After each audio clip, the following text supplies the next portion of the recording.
Thank you very much, and good afternoon. My name's John Collick. I'm an education consultant with Promethean. I want to talk about mobile learning and assessment, and because I think we are now at a point in our development as a society and technology where there are going to be some quite serious revolutions in the way we interact with technology. Before I talk about that, I just wanted to talk a little bit about digital natives. As teachers and educators, we often feel nervous about using technology. We feel that our students and our children are experts. They know how to text, they know how to use YouTube, and we are kind of what we call digital immigrants. And for us, it's scary, and we kind of look at our children, and our children are like this. They are the children of the future, and they glow, and we look at them and think, oh gosh, we're dinosaurs. So I want to tell you a little story about digital natives, because I have two digital natives at home. This summer, I went on holiday to France with my wife, and it was the first time we left our children at home, because they were old enough to look after themselves. So it was romantic holiday for two in France. Fantastic. My idea of utopia. And then 10 minutes after this photograph was taken, I get the first text. Dad, the dishwasher isn't working. A digital native. What does a digital native do when they have a problem? They use technology. They text Dad. So I said, what do you mean? And he said, the two red lights next to the big button are both on, and the one on the right is flashing, but when I press the button next to the green light, it goes off and nothing happens. I apologize to the translators now. So I said, what do you mean? Digital native. Digital native. You know, what does he do? He makes a YouTube video. He sends me a 150 megabyte high definition video showing how he can't use the dishwasher. And I'm on Vodafone, data roaming charges, and he breaks my limit for the whole week. So we sorted it out. We sorted out the dishwasher. And then after that, every half day, we got another message. How does the washing machine work? What day does the rubbish go out? My daughter sent the next one. He's left a dirty plate in the lounge, and I'm not clearing it up. The cat's been sick on the kitchen floor. I've locked myself out of the house. And the worst one was the Wi-Fi router stopped working. And that's like cutting off oxygen. You know, big panic. So when people say digital natives, they are the children of the future. They're experts in using technology. They can solve problems. I kind of think, yeah, you kind of have a point, but not yet. And the way I think of it is that digital natives can use the internet extremely well. But our generation, we actually invented the internet. And we kind of forget this.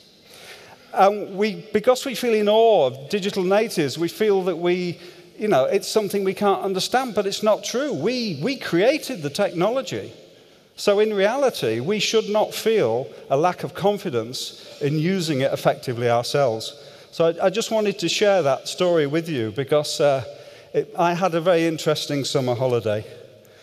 Are there any David Bowie fans here? David Bowie fans? Yeah, okay. The year 2016 has not been a good year, and it kind of started badly when David Bowie sadly passed away. But there's one song by David Bowie that always makes me think of education technology, and it's the song Fashion. And I will not torture you by singing it, but the lyrics go, fashion, turn to the left, fashion, turn to the right, ooh, fashion. And this is kind of what happens with technology, because technology works according to its own rules, and it changes all the time. And we've had constant fashions in education technology, interactive whiteboards, tablets, virtual reality, mobile phones. What you see there is a robot. That is a Korean robot teacher that teaches English conversation. Now, you kind of think, how can anybody think that's kind of a good idea to get a robot to teach human communication? But anyway, and then the latest one is augmented reality. Who plays Pokemon Go? Go on, don't be shy. Okay. So, you can go to the pyramids of Giza, and you can see these mighty buildings created by the pharaohs thousands of years ago. And you go, oh, look, there's Charizard. Augmented reality, it's fantastic. Can we use it in education? Again, what's happening is, it's this situation where technology is leading education because technology changes so fast. And so we have a problem because the relationship is the wrong way around. If we're going to use technology effectively in education, then we need to start to think, first of all, what are we trying to achieve from an education point of view? And then turn to the technology. Rather than just think, oh, wow, iPads. We've got to get iPads, and then we'll work out how to use them to teach. Or augmented reality. We'll use augmented reality. We'll figure out how to do it. But recently, there are more kind of fundamental changes happening in the way that we interact with technology. And until now, our conversations about technology and education have been at the top level. About how does technology work in the class? How does it work with teachers and students? But we're now at a point where technology is an integral part of our daily life, and it is now, with the arrival of mobile technology, technology is at its most influential and powerful down at a personal level. Down at our personal level, how we function as human beings and what makes us what we are and our relationship to machines. The standard model is to say, okay, because we've got computers, because we've got Google, because we have the internet, we don't have to teach knowledge anymore because kids can go on Google and they can search to find information. So we'll give the data to the machines and humans can do the analysis. That's kind of the theory. But it's quite a simplistic understanding of the way that data and analysis are related to each other, because they're much more closely intertwined than we think. And what is happening now, and our first speaker talked about this, is we are starting to get machines to do the analysis as well.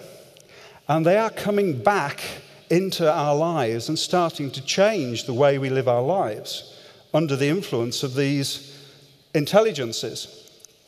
I'll give you an example.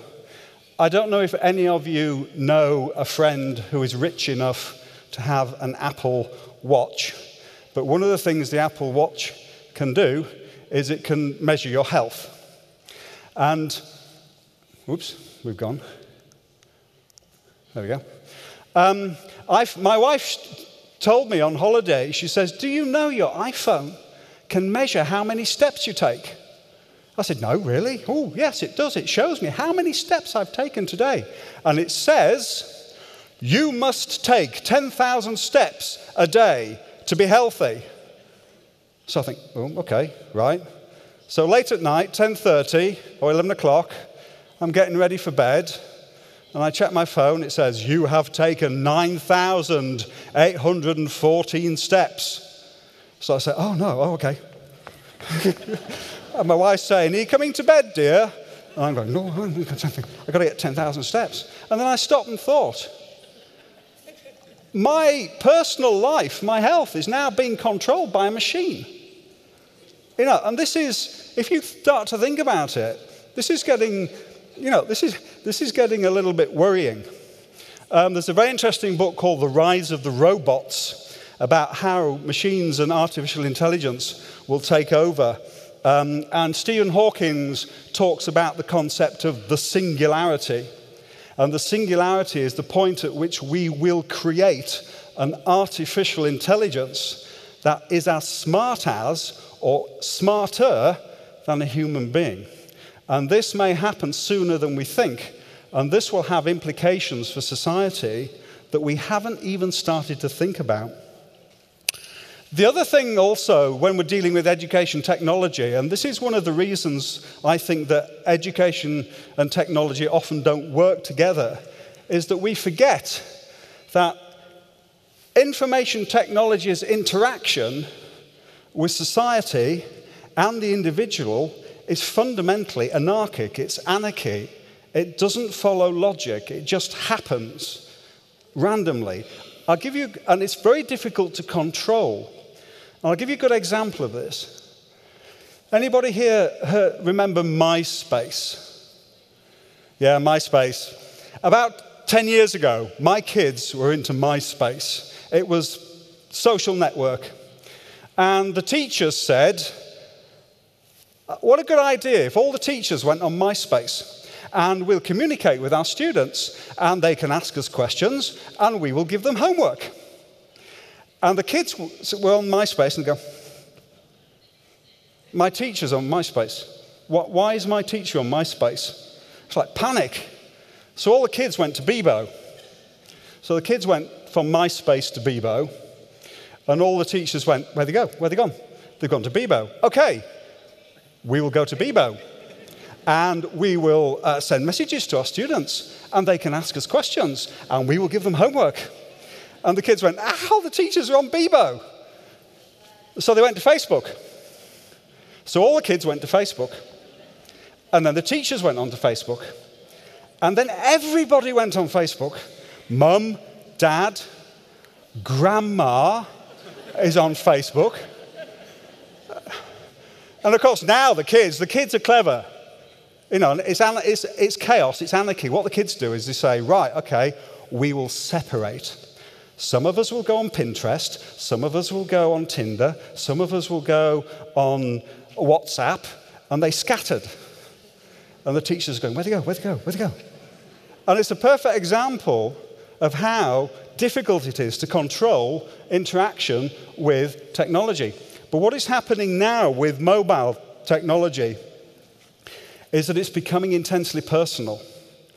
Our interaction now with technology at a mobile level is very much something that we do as individuals. We create, with our mobile phones or our iPads, intensely personalized collections of apps and programs. Just as a really quick experiment, how many of you have got a smartphone with you today?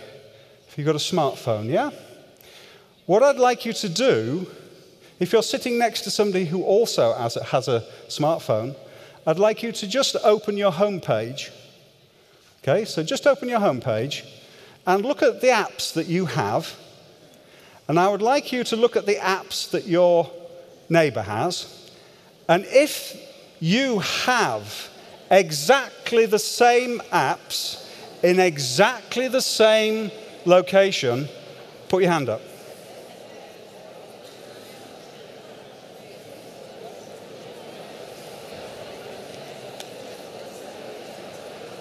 Does anybody have exactly the same apps in exactly the same place?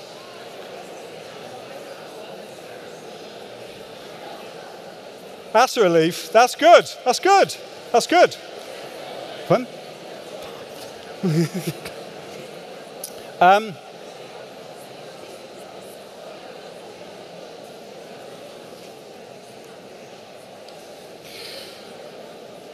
So what is happening is we are creating deeply personal, very personal, individual collections of apps on our phones that we interact with. And there's a very good, there's a term called the exoself. And this was created by a writer called Greg Egan. And the exoself describes the cloud of apps and technologies that surround an individual. And they are unique and they are very personal. But then so if we now are in a world where young people are creating extremely unique, individual, chaotic, personal clouds of apps and data that they are using to interact and learn, how do we assess it? How can we assess this?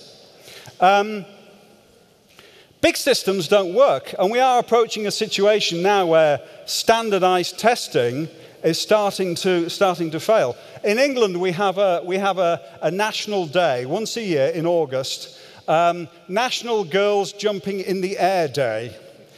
This is when the results for the A-level examinations come out, and so students find out which university they can go to. And every newspaper and all of the TV shows have pictures of young girls jumping in the air with pieces of paper. And then 24 hours later, the complaining starts. Standards are getting easier, the system doesn't work. Even if you get to go to university and get a degree, it doesn't guarantee you a good job. And now, if you get a degree, you may not earn more money than somebody who doesn't have a degree. So these big top-down systems are struggling to cope with changes in society. And the problem is exacerbated when you have things like PISA, the international assessment standards. I went to a party 2 months ago, and the headmistress of a school got me in a corner and shouted at me for 20 minutes about PISA. I said, it's not my fault. But what happens is you have these big systems that are expensive, they're constraining, one size fits all, and they take power away from the teacher and the learner, because you're suddenly, how you teach is controlled by data outcomes. Michel Foucault, the French philosopher, famously said that if you study something, if you measure something in great detail, you change the thing you are studying. And the perfect example of this is when you get teaching to the test. People start teaching to the test. And teachers and students become the objects of analysis. We become objectified by these big data systems. That was a quote, actually, from an article this morning in the newspaper saying there is a new religion called dataism. And it defines us, we are defined by what we contribute to data processing. But in reality, mobile learning fights back against these big data systems. Because with mobile learning, individuals are creating their own engagement with technology and learning on an intensely personal level, and it's completely different for every person, for every individual. So there is a revolution against the machine and a revolution against big data that is starting in the classroom and with individuals from the bottom up. And an ideal model of learning that I can see for mobile learning is where students and teachers assemble their own individual learning playlist. You create your learning playlist through mobile technology. So part of this process is teachers and students move away from being just objects in data systems to being self-aware learners. And Martin talked about this earlier, about the importance of teaching students to become self-aware, to focus on things like emotional well-being, passion and talent, because studying to a test, studying to a big data system is very demotivating. You know, we have a crisis of motivation in teachers, we have a crisis of motivation in students. We need to rediscover ways of inspiring passion and talent and intellectual joy, just the joy of learning, which we've lost in a lot of our schools. There's Jeff Stays, who is a guy from the Netherlands who has studied this in detail, has said that basically, if you have passion and if you have talent, that allows you to create competencies. And so competencies you cannot really measure effectively by exams. A competence you measure by being validated by other people, by creating things like portfolios or show reels. The skills that you develop, which you demonstrate to others, are then validated by other people rather than by impersonal examination systems. So one-size-fits-all exams and data-focused assessment could be replaced by peer-validated competence playlist. So you have a learning playlist, you have a collection of apps on your phone that you are using to learn, and then at the same time you create your own portfolio of skills and competencies which you carry with you to prove your skill in these subjects. So very quickly, just to finish, if we want to fight against the robots, if we want to stop the rise of the robots, and if we want to fight against depersonalizing influence of big data, then we can do it through mobile technology, teaching our kids to be self-aware learners, encouraging this idea of the exoself as this cloud of personalized applications that surround us, and understanding how it works on an individual level. Encouraging learning playlists, individualized learning playlists, so that people can gather the apps and learn the things they want to learn through mobile technology. And finally, assessment through portfolios and competence playlists. And I think if we start to think about these in our daily practice, then I think there is a slim chance that the machines will not win. Thank you very much.